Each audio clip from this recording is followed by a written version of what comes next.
Rapunzel. Outside the very tall walls of a very big castle, an old witch grew many delicious vegetables in her garden. When the queen inside the very big castle became pregnant, she wanted to eat these delicious vegetables. The king, who always gave his wife everything she wanted, sent a servant to steal some from the witch's garden. The witch was not happy about this. She marched up to the castle and told the king that he would have to give her something in return for the stolen vegetables. The old witch demanded the baby who was soon to be born. If she didn't get what she wanted, she would curse the queen. The king had no choice but to agree to the witch's demand.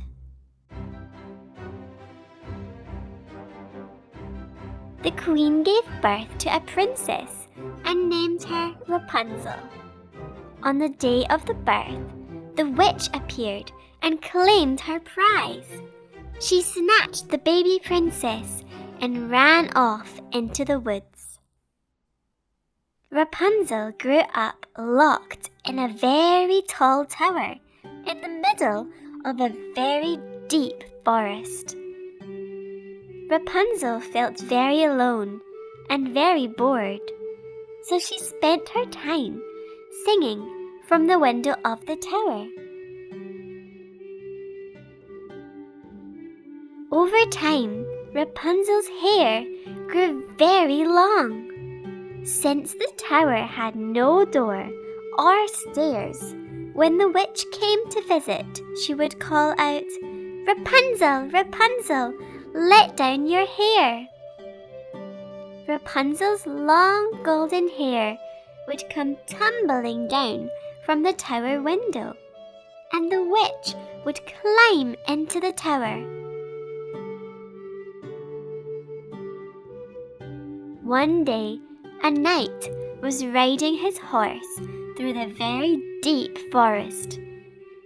He heard Rapunzel singing and wondered who owned such a beautiful voice. He watched as the witch called out Rapunzel's name and climbed the long golden hair into the tower. After the witch left, the knight called out, "Rapunzel, Rapunzel, let down your hair." Long golden hair came tumbling down from the tower window. When the knight climbed through the window, Rapunzel was very surprised. But the knight was very handsome and very brave. He said that he would save Rapunzel from the witch. He promised to bring her a piece of silk every day. Rapunzel could use the silk to make a ladder, and she could hide the ladder under her bed.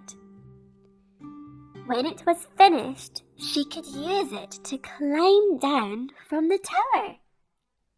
So every day, the knight brought Rapunzel another piece of silk for the ladder.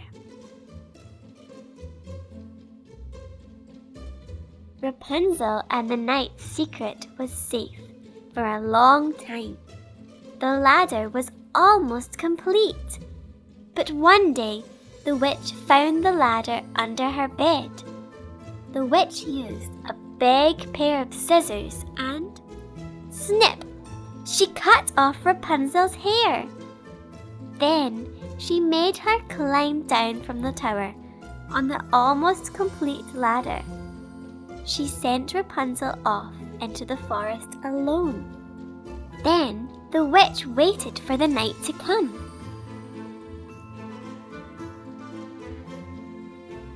The knight arrived later with the last piece of silk. He called up to the window, "Rapunzel, Rapunzel, let down your hair."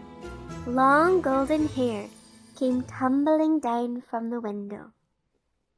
When the knight climbed up, much to his surprise, he found the witch with Rapunzel's long golden hair in her hand. The knight and the witch struggled and fought. The knight threw the witch from the tower window. He used the almost complete ladder to climb down from the tower and began to search for Rapunzel.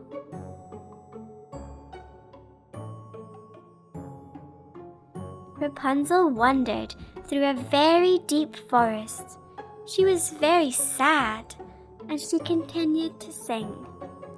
From far away, the knight heard her voice and rode his horse as fast as he could.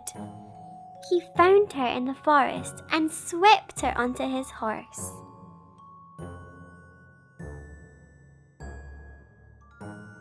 The knight took Rapunzel back to the castle, where she was reunited with her family.